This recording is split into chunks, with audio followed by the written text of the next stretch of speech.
أن لا إله إلا الله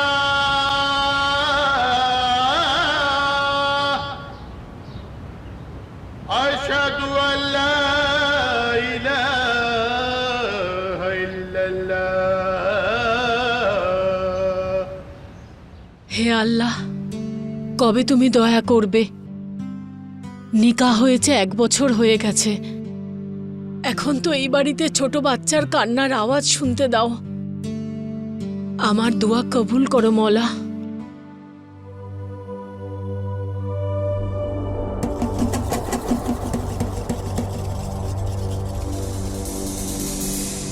good morning. 1 বছরের বেশি হয়ে গেল, কিন্তু জানি না আল্লাহ মিয়া কবে তোমার দোয়া কবুল করবে। চুপ কর। সারাক্ষণ শুধু কাচির মতন মুখ চলতে থাকে। এইভাবে যদি কাজে হাত চালাতিস তাহলে অনেক উপকার হতো। কেন বলছো এসব? ভুলটা তো আমারই যে আমি তোকে ওই স্মার্টফোন দিয়েছি। সারাক্ষণ শুধু ফোনেই ব্যস্ত থাকিস। নে, এবার তাড়াতাড়ি গিয়ে নাস্তা রেডি কর। আদিল মিয়া এক্ষুনি উঠে যাবে। আয় হায়, আমি তো মরেই যাব। তুমি আর তোমার আদিল মিয়া। যাচ্ছি যাচ্ছি।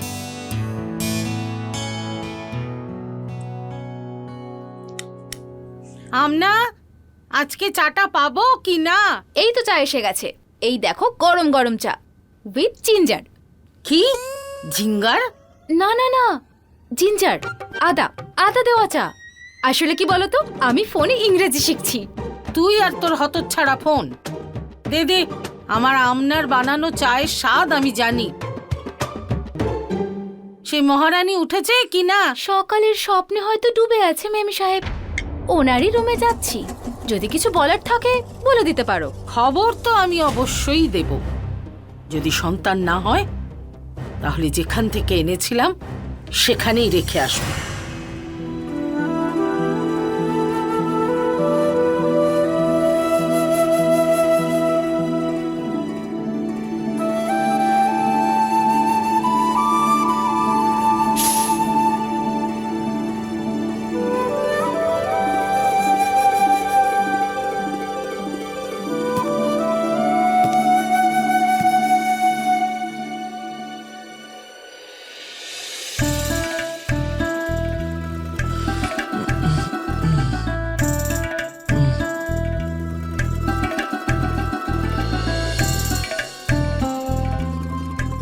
দিনের শুরুটা যখন এরকম সুন্দর মুখ দেখে হয়,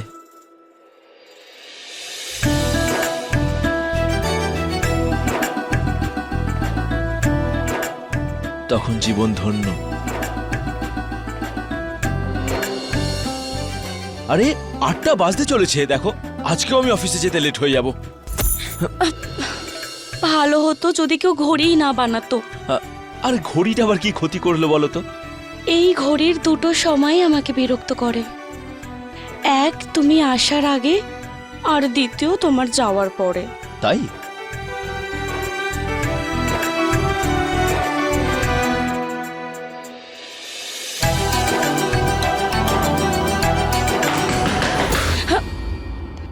দেখো এসে গেছে আমার সতীন, তোমার চা। আরে যাও গিয়ে তাড়াতাড়ি দরজা খোলো, জানোই তো ধৈর্য নেই, দরজা ভেঙে ভেতরে চলে আসবে। দাদা গুড মর্নিং। এই নাও তোমার বেডটি। আমনা দিদি তোমার ব্রেকফাস্ট রেডি করছে, তুমি তাড়াতাড়ি রেডি হয়ে বাইরে চলে এসো।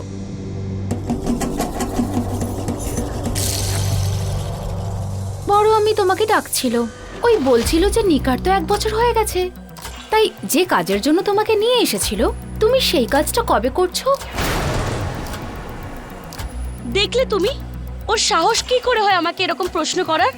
আরে রুকাইয়া, কেন বিরক্ত করছো আমার ছোট বেগমকে? সরি দাদা, কিন্তু এই প্রশ্নটা আমার নয়, বড় আমি বলেছিল। আমি তো শুধু ওনাকে বলছিলাম।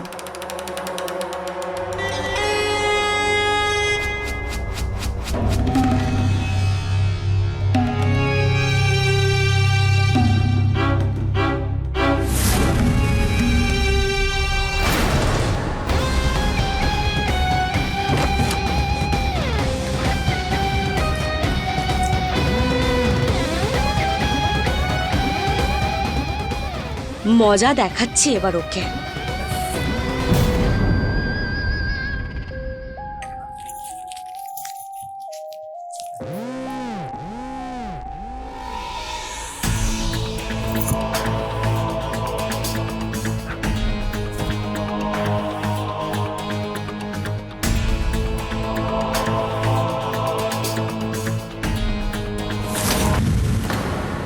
আমনা, কি হয়েছে? চা কি ভালো হয়নি? আমনাকে ডাকো। কি হলো, সব ঠিক আছে? ঠিক থাকবে? চায়ে তো কবে থেকে নুন দেওয়া শুরু করলো। নুন? না, আমি তো কিছু করিনি, আমি তো শুধু রেখে চলে গেছিলাম। দাঁড়াও, আমি আরেক কাপ চা নিয়ে আসছি, তুমি ততক্ষণে রেডি হয়ে নাও।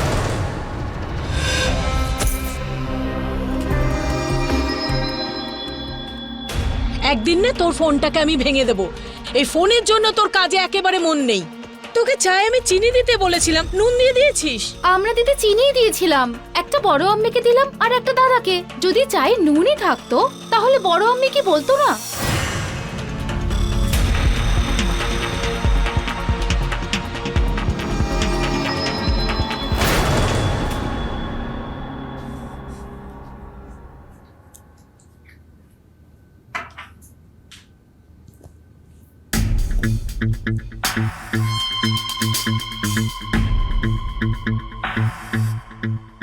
শোনো,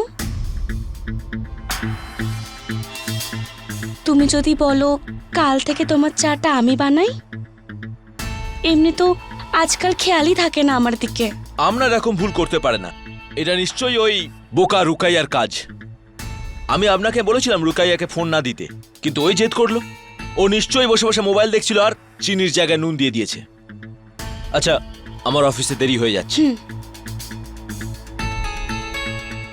আমার পার্সটা কোথায়? আর কোথায় বা থাকবে?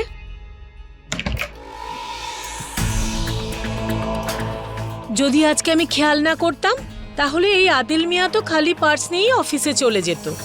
এমন ধরনের মেয়েদেরকে প্রাণে মেরে ফেলা উচিত। বর থাকা সত্ত্বেও প্রেমিকের সঙ্গে পালালো। সকাল সকাল কেন পড়ো এই অশুভ খবরগুলো? এই নাও তোমার পার্স,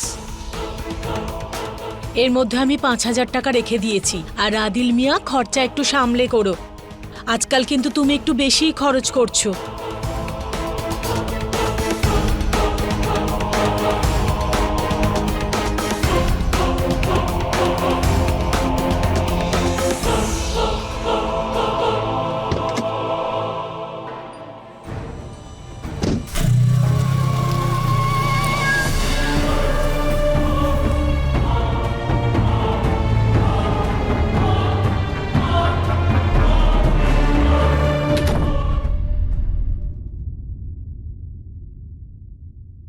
আরে বড় আম্মি, এটা তুমি কি করছো? দাও। আমি থাকতে তোমাকে যদি এগুলো করতে হয় সেটা লজ্জা আমার জন্য। আমনা, তুমি আমার অভ্যেসটা পুরো খারাপ করেছো। আরে একটু অন্তত কাজ করতে দাও, সব কাজ তো নিজে করো। আচ্ছা শোনো, এ মাসে কোনো আশা আছে? কিছু বলতে পারছি না বড় আম্মি, আমি নিজেই তার অপেক্ষায় আছি। ওই মহারানী আমার মৃত্যুর জন্য অপেক্ষা করছে, আমি সত্যি বলছি। বড় আম্মি, এটা তুমি কি বলছো?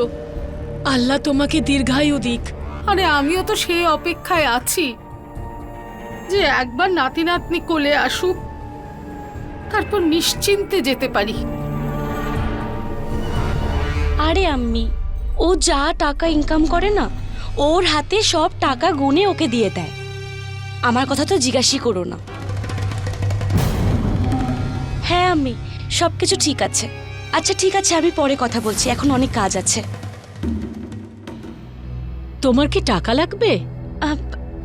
না না, আমার এই বাড়িতে কিসের বা কমতি আছে। আসলে আমার আম্মির অনেক দূরের সম্পর্কে একজন খুব অসুস্থ, তাই আমাকে বলছিল যদি আমি কোনো সাহায্য করতে পারি, কিন্তু আমি পরিষ্কার বারণ করে দিয়েছি। বারণ কেন করেছো? এটা তো ভালো কাজ, আল্লাহর দোয়া পাবে। তোমার যত টাকা লাগবে তুমি আমাকে বলো, আমি দিয়ে দেব। আদিল মিয়া সম্মানের ব্যাপার। শোনো, তোমার সঙ্গে একটু কথা ছিল, বসো। তুমি জানো তো আমি রোজ দরগায় যাই। এমন কোনো দরগা বেঁচে নেই যেখানে আমি গিয়ে হাত পাতিনি। তোমার নিকা হয়েছে 1 বছর হয়ে গেছে, এবার তো সন্তানের মুখ দেখাও। দেখো, এইসব তো শুধু আমার হাতে নেই। বাচ্চা দেওয়া কি না দেওয়া সবটাই তো আল্লাহর হাতে বলো। আর আমি তো চেষ্টা করছি বলো। আর তুমি তুমি কত তাবিজ বেঁধে দিয়েছো, কত ডক্টর, কত হাকিম সব দেখানো হয়ে গেল। আর তুমি তো জানোই বলো, 2 মাস আগে ভেবেছিলাম যে একটু আশা আছে, কিন্তু আবার যা হয়ে গেছে হয়ে গেছে। তুমি জানো যে বড় আম্মির বয়স হয়ে গেছে, উনিও চান যে এই বাড়িতে বাচ্চার কান্না শুনতে চাই। আমার মনে হচ্ছে বড় আম্মির কপালে এই সুখটাই নেই। দাদা রাতে এত ক্লান্ত হয়ে ফেরে আর উনি তাকে সেরা শায়েরি শোনান, আর দাদা তো শুনেই ঘুমিয়ে পড়ে। এবার বলো, এইরকম অবস্থায় বাচ্চা কি আকাশ থেকে টপকাবে? শুনলে তুমি ওর কথা? এটা কি ধরনের কথা বলো তো? আর তুমিই না ওকে মাথায় তুলেছো। কি হচ্ছে কি? অনেক বেশি তুই কথা বলছিস আজকাল। ও ঠিকই বলেছে, আমি তোকে মাথায় তুলে রেখেছি। শোনো না, তুমি ওর কথায় কিছু মনে করো না, তুমিও দোয়া করো। আজ আমিও পীর বাবার মাজারে গিয়ে তোমার আর আদিল মিয়ার জন্য দোয়া করব, তুমি যেন তাড়াতাড়ি মা হও। এসো, আমি তোমার আম্মির জন্য টাকা দিচ্ছি। এই নাও। শোনো না, তোমাকে একটা কথা বলার ছিল। ও যেন কিছু জানতে না পারে। তুমি চিন্তা করো না, আর এমনিতেও আদিল মিয়া আমার থেকে কোনোদিনও হিসাব চাইনি। তুমি যাও আর গিয়ে তোমার আম্মিকে গিয়ে টাকাটা দিয়ে এসো। শোনো, সকালবেলায় আদিল মিয়া চায় তোমার হাত থেকে নুন পড়ে যায়নি তো? আমি? তুমি তুমি আমাকে সন্দেহ করছো?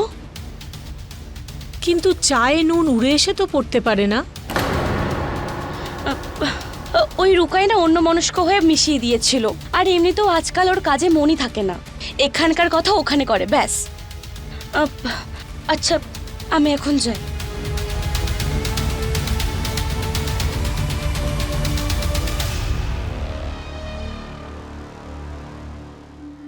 জেনাব, একটু শোনো তো। রান্নাঘরের কাজ তো তুমি পারো না। যদি কোনো জিনিস তোলো তাহলে তোমার কোমল হাত বা কোমরে ব্যথা লেগে যায়। কিন্তু একটা কাজ তো তুমি করতেই পারো। আর কতদিন অপেক্ষা করাবে? আরে 1 বছর ধরে তো আমি নাতি নাতনির মুখ দেখার জন্য অপেক্ষা করছি। হ্যাঁ আম্মি।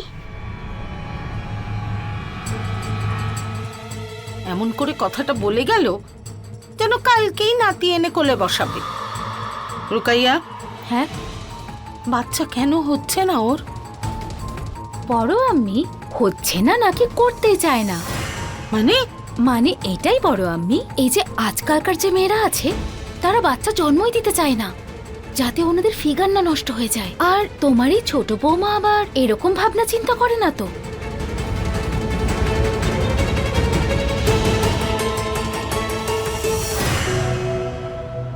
কুরেশি স্যার, এতে আমাদের ইন্দোরের প্রজেক্টটা রয়েছে। আর আমি বলবো যে ইনভেস্টমেন্টের জন্য বেস্ট জায়গা এটা। 2 BHKও আছে, 3 BHKও আছে। তাই আপনাকে রিকোয়েস্ট করছি এই প্রজেক্টে ইনভেস্টমেন্ট করুন। বেশ, তবে তাই হবে। চলুন। ওকে, থ্যাংক ইউ। ওয়েলকাম।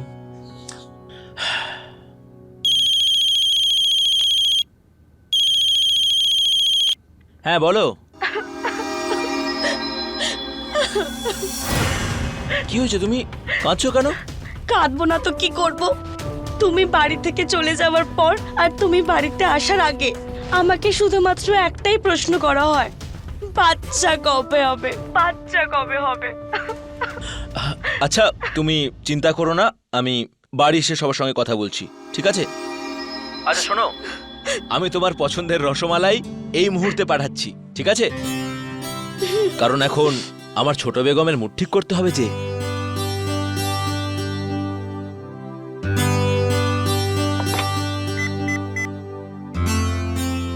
হ্যাঁ আনোয়ার, একবার এসো। Yes sir. আনোয়ার একটা কাজ করো, বাড়ি যাও এখন। Okay sir.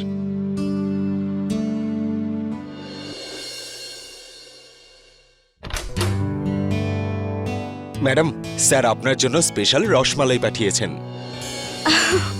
আনোয়ার ভাইজান, আরে বৌদি। আপনি এখানে? সব ঠিক আছে তো? হ্যাঁ, সব ঠিক আছে। আসলে স্যার রসমালাই পাঠিয়েছেন। বাহ, চলো ভালোই হয়েছে। আমরা বাজার থেকে ক্লান্ত হয়ে এসে রসমালাই পেয়ে গেলাম। ধন্যবাদ।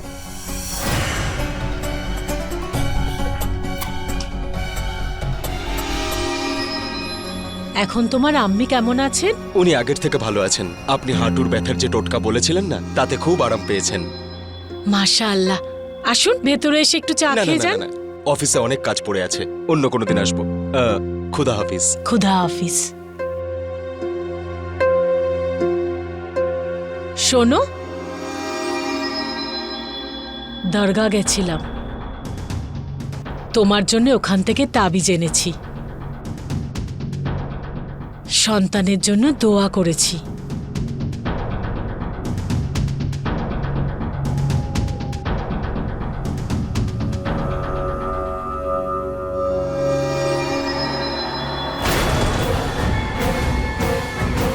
বাচ্চা বাচ্চা আর বাচ্চা। আমি কি এই জন্য শুধু নিকা করে এসেছি নাকি এই বাড়িতে? নিজের তো বাচ্চা হয়নি আর আমার কাছে আশা করে বসে আছে। এই সবার না টেপ রেকর্ডার বাজতেই থাকবে, আমাকেই কিছু না কিছু করতে হবে।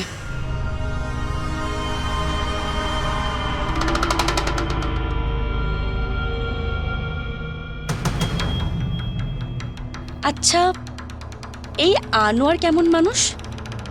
বিশ্বস্ত মানুষ, ভালো কাজও করে। কেন, কি হয়েছে? না, আপনার আনোয়ারের বেশ ভালোই জমে দেখলাম। আজ তো দুজনে খুব হেসেই কথা বলছিল।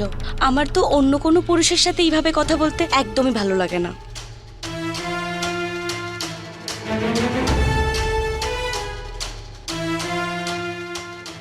যাই হোক, ছাড়ো। ওদের কথা বলে আমরা কি করব? আচ্ছা, একটা কথা বলবো? আমি না তোমাকে একটা পার্সোনাল কোয়েশ্চেন করতে চাই, জিজ্ঞাসা করব? বলো।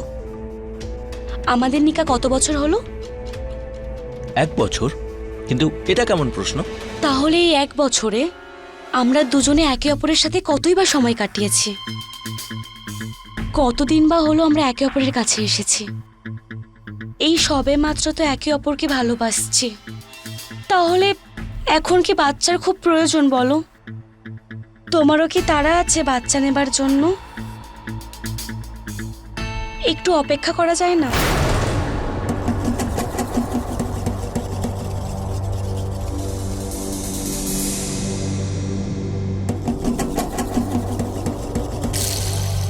আমনা দিদি, তুমি কোথায় কোথায় গিয়ে ওর জন্য দোয়া করছো, আর একদিকে ওই মহারানী যে দাদাকে ভুলভাল কথা বোঝাচ্ছে যে ওনারা যেন বাচ্চার জন্য তাড়াহুড়ো না করে। আমনা দিদি, তোমার দিব্যে আমি নিজের কানে শুনে এসেছি। জানি না আল্লাহ তোমায় কি মন দিয়ে পাঠিয়েছে। নিজের ভাগের অধিকার নিজের সতীনকে দিয়ে দিলে। বড় আম্মি, আমার কথা মেনে নাও, এই বাড়ির বংশ রক্ষা হবে। তুমিও তো সেটা চাও না? আমনা, দেখো, আমার অভিজ্ঞতা অনেক। কোনো মহিলা নিজের সৌভাগ্য, নিজের কপাল অন্য মহিলার সাথে ভাগ করতে পারে, কিন্তু নিজের স্বামীকে কখনো নয়। বড় আম্মি, আমি এই পরিবারের বংশ রক্ষার জন্য সেটাও করে নেব। শুধু তুমি হ্যাঁ বলে দাও। আমনা দিদি, কোথায় হারিয়ে গেলে তুমি? আমি তো বলবো যে তুমি ওর জন্য যত দোয়া চেয়ে বেড়াও, যদি তার অর্ধেকটুকু নিজের জন্য চাইতে, তাহলে আল্লাহ মিয়া হয়তো এতদিনে মা হওয়ার সুখ দিয়েই দিত।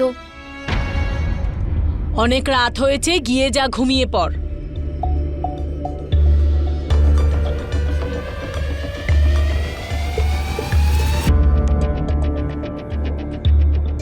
দোয়া তো আমি অনেক চেয়েছি আল্লাহর কাছে,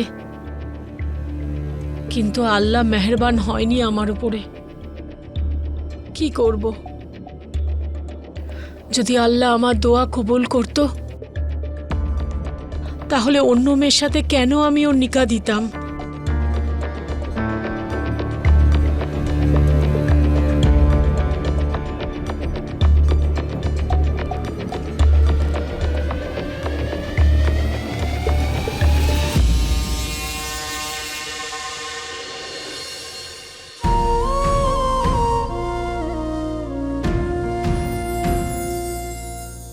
শোনো, আজ পর্যন্ত তোমার রুমালে একটা দাগ পর্যন্ত লাগতে দেইনি। সেরকমই এই সম্পর্কটাকেও ভালো রাখবো, কারণ আমার কাছে একটা সতীনের সম্পর্ক একটা ভালো সম্পর্ক। কিন্তু আমি উনি রাজি, আমি রাজি করিয়ে নিয়েছি। আমি শুধু এই পরিবারের বংশ রক্ষা করতে চাই।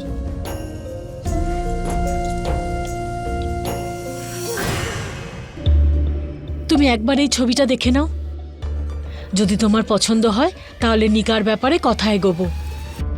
আমার জন্য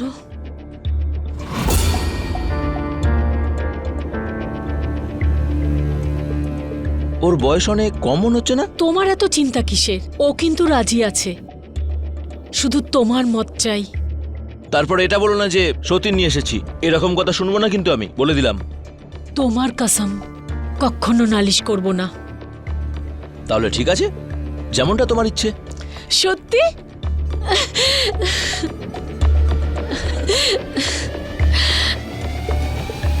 গত 1 বছর ধরে আমি শুধু ওকে নয়,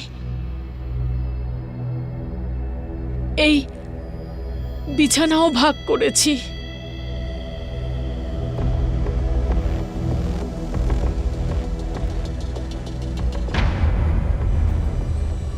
যা কিছু হয়ে যাক না কেন, জেনিত তোমাকে এই বংশ রক্ষা করতেই হবে, না হলে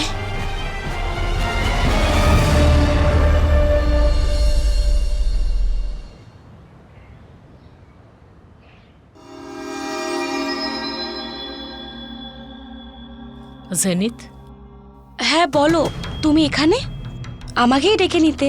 তোমার সঙ্গে একটু কথা ছিল। হ্যাঁ বলো না। শোনো, আমি জানি তোমার এটাই মনে হয় না বাচ্চা হলে তোমার আর আদিলের মধ্যে দূরত্ব তৈরি হয়ে যাবে? কিন্তু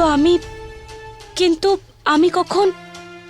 দেখো, আমার ওপর বিশ্বাস রাখো, এটা আমাদের দুজনের ব্যাপার। বিশ্বাস করো, বাচ্চা হলে পরে তার সব দায়িত্ব আমি পালন করব। আমিও তো সেই বাচ্চার বড় আম্মিই হব না? তারপর তুমি সব সময় আদিল মিয়ার সঙ্গেই থেকো, তোমাকে কেউ কিচ্ছু বলবে না, কেউ আটকাবে না।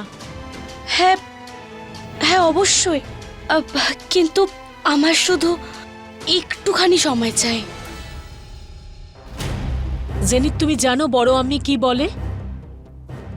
একটা মেয়ে তার সব আনন্দ, নিজের ভাগ্য অন্য মেয়ের সঙ্গে ভাগ করতে পারে, কিন্তু নিজের স্বামীকে নয়। কিন্তু আমার নিজের ওপর গর্ব হয়, আমি বড় আম্মির এই কথাকে ভুল প্রমাণ করে দিয়েছি। আমি কিছু বুঝলাম না।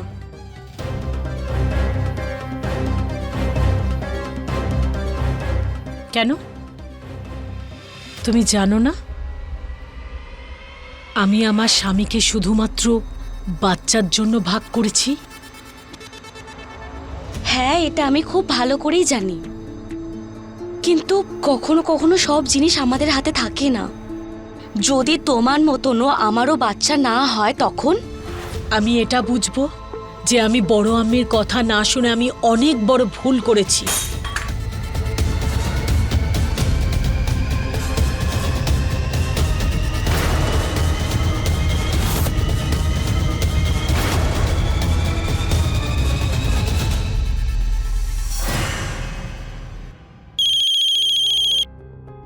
হ্যাঁ জানাব, কি হয়েছে? সবকিছু ঠিক আছে তো? কোথায় সব ঠিক আছে? এতদিন তো এই বাড়ির কাজের লোক আমাকে সন্তানের জন্য খোঁটা দিত, এখন তো আমরাও আমাকে হুমকি দিয়ে গেল। হুমকি? আরে কি কথা বলছো বলো তো তুমি? আমরা এমনটা করতে পারে না, নিশ্চয় কোনো ভুল বোঝাবুঝি হচ্ছে। কোনো ভুল বোঝাবুঝি হয়নি, ও আমার সাথে খুব রুড ভাবে কথা বলেছে। আমার তো মনে হচ্ছে কালকে আমাদের কথাগুলোও শুনে নিয়েছিল আর গিয়ে আপনাকে গিয়ে বলে দিয়েছে যে আমরা বাচ্চার জন্য একে অপরকে আরেকটু সময় দিতে চাইছি। আমি আজকেই গিয়ে ওই রুকাইয়ার ব্যবস্থা করছি। আমরা ওকে অনেক প্রশ্রয় দিয়েছে, তুমি চিন্তা করো না, ওকে উচিত শিক্ষা দেব আমি।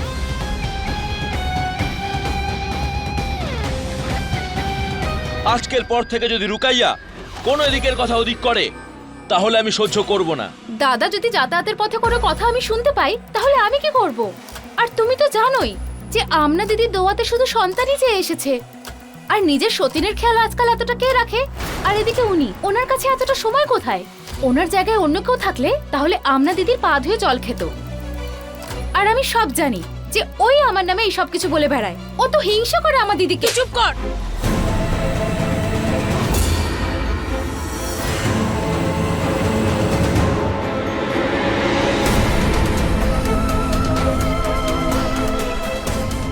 শোনো, বাড়ির দুই মহিলার কথা দুজনের মধ্যে থাকলেই ভালো। আদিল মিয়াকে মাঝখানে আনার কোনো দরকার ছিল না। রুকাইয়া কোনো ভুল কথা বলেনি। আরে আমনা নিজের ঘর, নিজের বিছানা, নিজের স্বামী, সন্তানের জন্যই ভাগ করে নিয়েছে। আর সন্তানই যদি না হয় তাহলে দ্বিতীয়বার বিয়ে দিয়ে কি লাভ?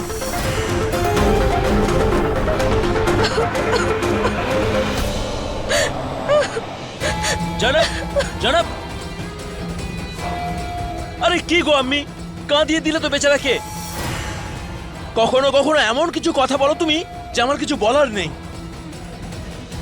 আর তুমি কোথায় যাচ্ছ?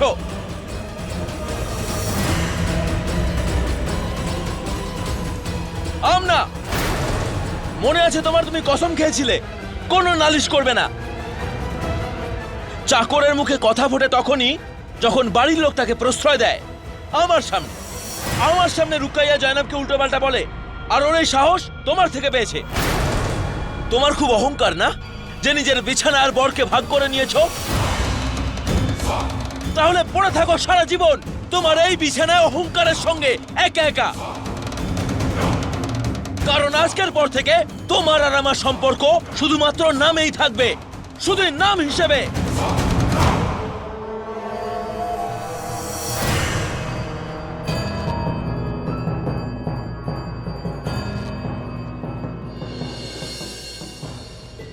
নিজের ইচ্ছে পূরণ করার জন্যে আপনি যখন অন্য কাউকে মাধ্যম বানান তখন নিজের মানসিকতা নিয়েই প্রশ্নচিহ্ন উঠতে থাকে। আমরা কি করবে তা নিয়ে দ্বিধায় ছিল। আসলে সে নিজের সমস্যা নিজেই বাড়িয়ে নিয়েছিল, কারণ সতীনের ওপর ভয়ঙ্কর ঘৃণাই তার জীবনকে বিপদের দিকে এগিয়ে নিয়ে গিয়েছিল। স্বামী, স্ত্রী আর সতীনের এই ভয়ঙ্কর জালে কে ফাঁসবে? আদিল, তার ছোট বউ, নাকি তার বড় বউ? আমনা দিদি, আমার ভুল হয়ে গেছে। সরি, আমার জন্য দাদা তোমাকে এত কথা শোনালো। শোন, এখন সময় পাল্টে গেছে। তুই মাঝখানে কথা বলা বন্ধ করে দে। আমি কোনো মিথ্যে কথা বলেছি নাকি? আমি জানি তুই সত্যি বলিস, কিন্তু কখনো সত্যি কথা সবার সহ্য করার ক্ষমতা থাকে না।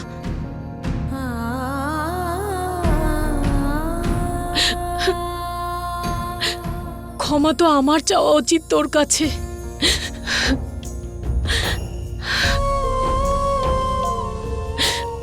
আমি প্রথমবার তোর গায়ে হাত তুলেছি। আমনা দিদি, তুমি যদি আমাকে প্রাণেও মেরে ফেলো তারপরেও আমি মন থেকে তোমার জন্য দোয়া চাইবো, কারণ তুমি সত্যি খুব ভালো মানুষ। পাগলি একটা। যা গিয়ে এখন ঘুমিয়ে পড়, যা।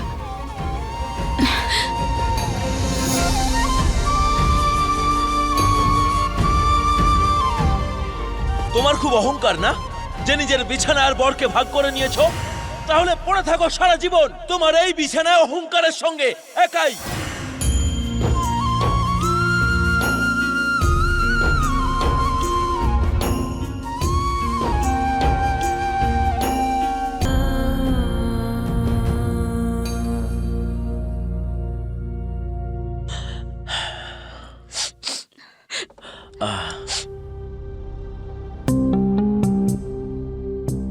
বাড়ির লোকের কথায় খারাপ ভাবার কোনো প্রয়োজন নেই। আমি আছি তো তোমার সঙ্গে। কিন্তু আমি জানি তুমি আজও ওই আমনাকেই বেশি ভালোবাসো। জানাব, হতে পারে আমার দুটো নিকাহ হয়েছে, কিন্তু তুমিও জানো যবে থেকে আমাদের নিকাহ হয়েছে না, তবে থেকে আমি আপনার রুমেতে কখনোই যাইনি। আর কম বেশি তো কোনো প্রশ্নই ওঠে না। আমি শুধু তোমাকে ভালোবাসি। যদি তাই হয় তাহলে আমাদের বাড়ির চাবি এখনো পর্যন্ত আপনার কাছে কেন থাকে? আমাকে ছোট ছোট বিষয়ের জন্য ওর কাছে গিয়ে হাত পাততে হয়। যাই হোক, বাদ দাও। আমার না চাই চাবি, না চাই হক। আমার তো শুধু তোমাকে চাই, তোমার সঙ্গ চাই। যদি এখন থেকেই বাচ্চা চলে আসে, আমার ভালোবাসা কমে যাবে, আর এটা তো আমি একদম সহ্য করতে পারবো না। আর বাচ্চার জন্য আমরা আর 1-2 বছর অপেক্ষাই করতে পারি। আর আমার কি বা বয়স হয়েছে, তাই না? যেমনটা তোমার ইচ্ছে। আর এখন তুমি যখন চাইবে তখনই বাচ্চা নেওয়ার ব্যাপারে ভাববো।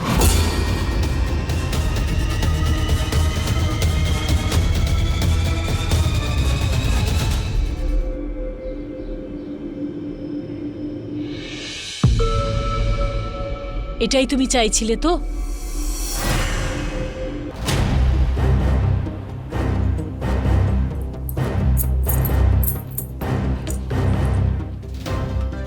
আমি জানি গত 1 বছর ধরে কেন এই বাড়িতে বাচ্চা হয়নি।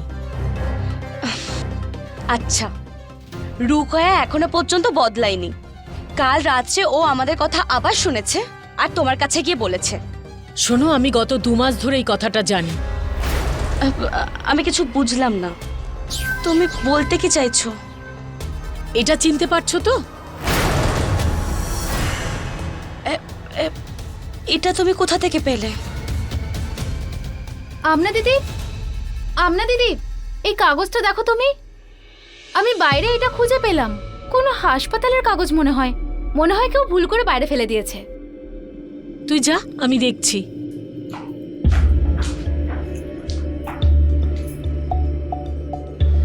এটা তো সেই হসপিটালের রিপোর্ট যেখানে জাইনাব চেক আপে গেছিল।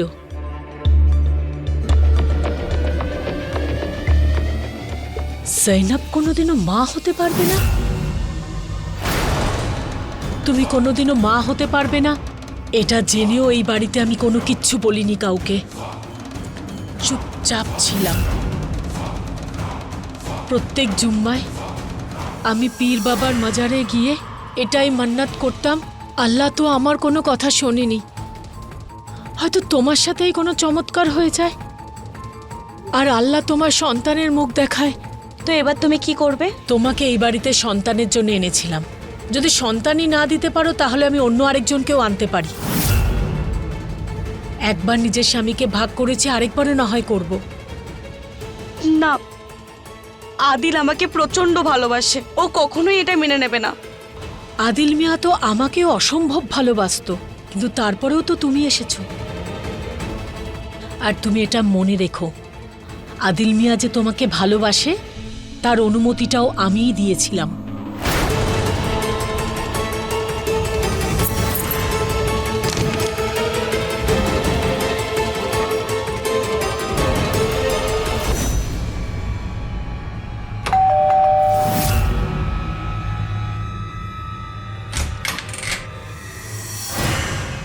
আদাব বৌদি। আদাব আনোয়ার ভাইজান। স্যার আপনার জন্য মিষ্টি পাঠিয়েছেন। শুক্রিয়া। ভেতরে আসুন, আর চা খেয়েই যেতে হবে। আসুন। ঠিক আছে। সালাম আলাইকুম, কেমন আছেন? ওয়ালাইকুম আসসালাম, সুখে থাকো। আজ কোন দোকানের মিষ্টি এনেছো আনোয়ার? এই তো রাস্তার মোড়ের দোকান থেকে। স্যার পাঠিয়েছেন আর বলেছে যে এটা ম্যাডামের হাতেই দেওয়ার জন্য।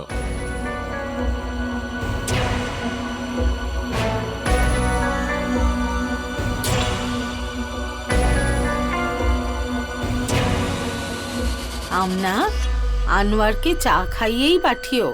হ্যাঁ বড় আম্মি।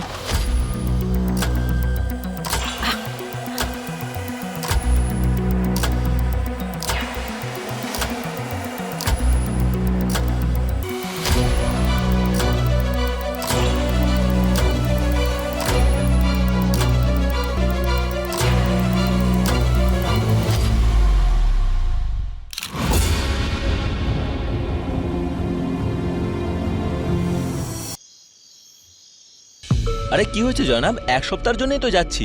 এরকম মুখ ফুলিয়ে বসে আছো কেন তুমি? আমার মুখ ফুলিয়ে বসার কারণ অন্য। কেন, কি হয়েছে আবার? আজকের পর আনোয়ারকে তুমি আর কখনো বাড়িতে পাঠাবে না। ওর হাত দিয়ে তো সবসময় মিষ্টি পাঠাই আমি। জানি যে ওর হাত থেকে তুমি মিষ্টি পাঠাও, কিন্তু তুমি কি জানো আজকে কি হয়েছে? কেন, কি হয়েছে আবার? রুকাইয়া, হ্যাঁ আমরা দিদি। এই মিষ্টিটা রাস্তার লোকেদের খাইয়ে দে। আমনা এরকম করেছে? এক্ষুনি আমি জিজ্ঞাসা করছি। আরে থাক না, বাদ দাও। এর মধ্যে না আমিও রয়েছে। উনি তো সারাক্ষণ শুধু বাচ্চা বাচ্চা আর বাচ্চা চাই। তোমার তো কোনো চিন্তাই করে না। আর আমি মানছি তোমার এরকম ভাবনা হতেই পারে। কোনো মেয়ে তার সৌভাগ্য, নিজের ভালো থাকা আর নিজের স্বামীকে ভাগ করে নিতে পারে, কিন্তু আমি এত মহান নই। আমি নিজের স্বামীকে ভাগ করে নিতে পারবো না। আর এটাও আমি বলছি, বাচ্চা না হওয়ার কারণ শুধুমাত্র মেয়েরা হয় না, কখনো কখনো ছেলেরাও হয়। কি বলতে চাইছো তুমি? আজকের পর থেকে যদি এই বাড়িতে আমাকে একবারও কেউ বলে বাচ্চার জন্য, আমি পরিষ্কারভাবে বলে দেব, একবার জানো তোমারও টেস্ট করানো হয়। জয়নাব, আমার পুরুষত্ব নিয়ে প্রশ্ন তুলছো? আমার না, আমি এরকম কথা কখনোই বলতে পারি না। আমি তো তোমার ভালোবাসায় থেকে যাব।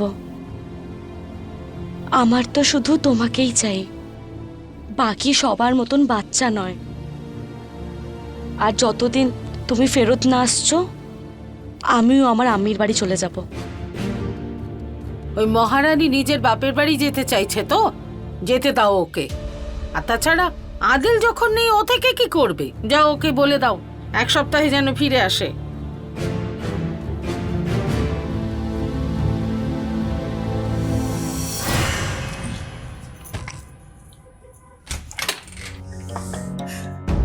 জয়নাব, তুমি তুমি কখন এলে? আমনা কোথায়? এক সেকেন্ড।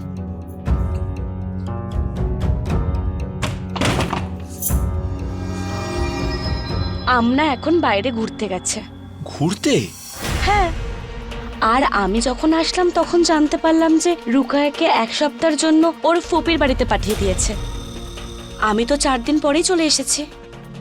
আমি ভাবলাম ও এখানে একা থাকবে, ওর জন্য চিন্তা হচ্ছিল আমার। কিন্তু আমি যখন ফেরত আসলাম আর যেটা দেখলাম। কি দেখলে তুমি?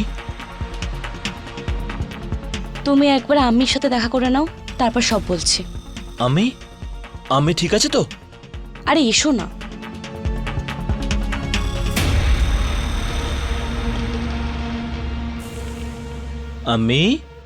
আমি আসসালামু আলাইকুম। তুমি ঠিক আছো? ওয়ালাইকুম আসসালাম বাবা। আরে তুমি শুয়ে থাকো, রেস্ট নাও। কে জানে কেন আজকাল খুব ঘুম পায়।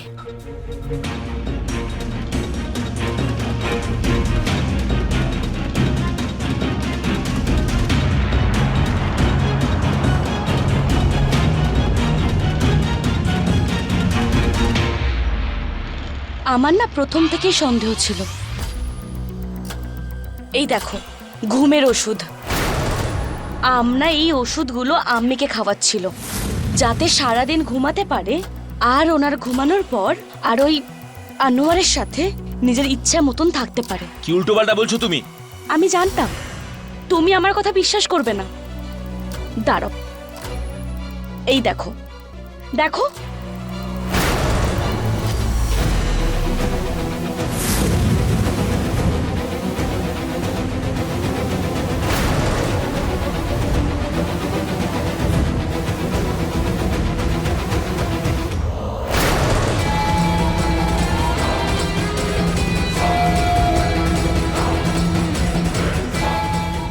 আরে তুমি চলে এসেছো? পীর বাবার মাজারে গেছিলাম, তোমার জন্য তাবিজ নিয়ে এসেছি। এসো পরিয়ে দেই। বাবা বলেছে এই মাসেই জেনিত সুখবর দেবে।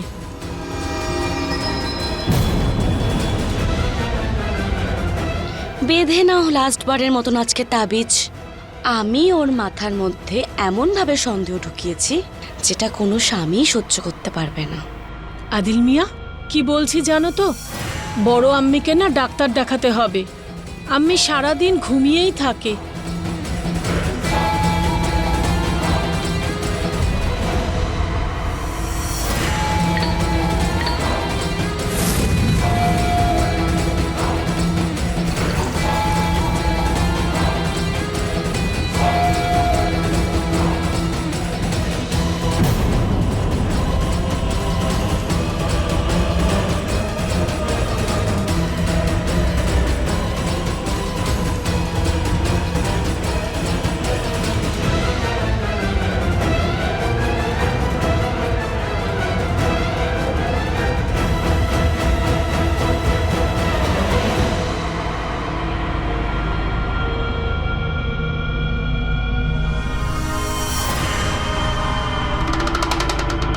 যখন আমি 4 দিন পরে ফেরত আসলাম তখন দেখলাম যে আনোয়ার আমনার রুমের মধ্যে রয়েছে।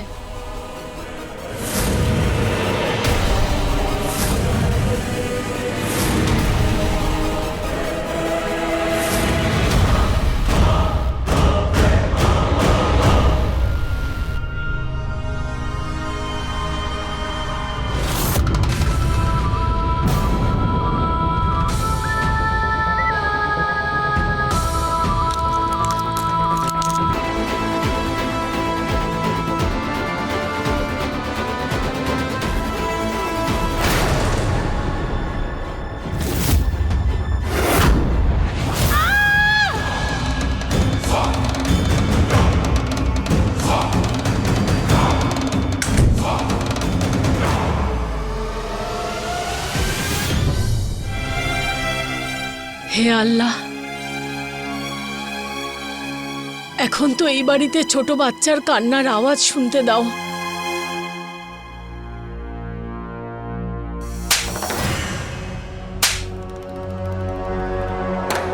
এই অসভ্য মেয়েটার কথা বিশ্বাস করে তুই আমনাকে সন্দেহ করছিস? এটা অন্তত ভাবতে পারতিস যে ও সন্তানের জন্য তোকে দ্বিতীয় বিয়ের অনুমতি দিয়েছে। ও সব নাটক করেছে আর তার শিকার হয়েছে আমার আমনা। আমি তো সবসময় বলতাম যে একটা মেয়ে তার ভাগ্য, তার কপাল ভাগ করে নিতে পারে, কিন্তু নিজের স্বামীকে নয়। কিন্তু এই জায়নাব আমার কথাটা সত্যি প্রমাণ করেছে। কেন? যে মহিলা তোমার উপরে বিশ্বাস করেছিল, যে তোমার দ্বিতীয় বিয়ে করালো, তার উপর সন্দেহ করার আগে দ্বিতীয়বার ভাবলে না? এবার সারা জীবন তুমি জেলের ঘানি টানবে।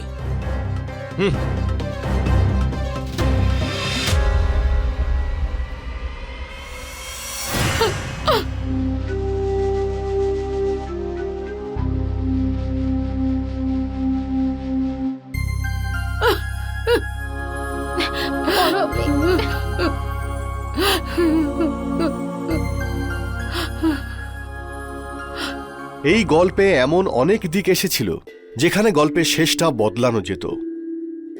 আদিল ছোট বউয়ের প্রেমে এতটাই ডুবে যায় যে সে আমনাকেই ভুলে যায়। সেই আমনাকে যে সন্তানের জন্যে তাকে দ্বিতীয় বিবাহ করতে সম্মতি দেয়। আদিল এরকম না করলে পরিস্থিতি অন্যরকমই হতো। ছোট বউ চাইলে আগেই বলে দিতে পারত যে সেও মা হতে পারবে না, তাহলেও পরিস্থিতি অন্যরকম হতো। আদিল আমনাকে এটা বোঝাতে পারত যে দ্বিতীয় বিবাহ করার বদলে তারা বাচ্চা দত্তক নেবে, তাহলে কিন্তু এসব হতোই না। কিন্তু একবার যদি ঘৃণা মনের মধ্যে জন্ম নেয়, তখনই কিন্তু সম্পর্ক তিক্ত হয়ে ওঠে, আর সেই সময় অপরাধ প্রবেশ করে। আমনা এটা জানতো না যে ভালোবাসার মূল্য তাকে তার জীবন দিয়ে দিতে হবে। তাই অ্যালার্ট হয়ে যান আর নিজেরা জীবনে এরকম ভুল করবেন না, না হলে আপনারাও অপরাধের মধ্যে জড়িয়ে পড়বেন।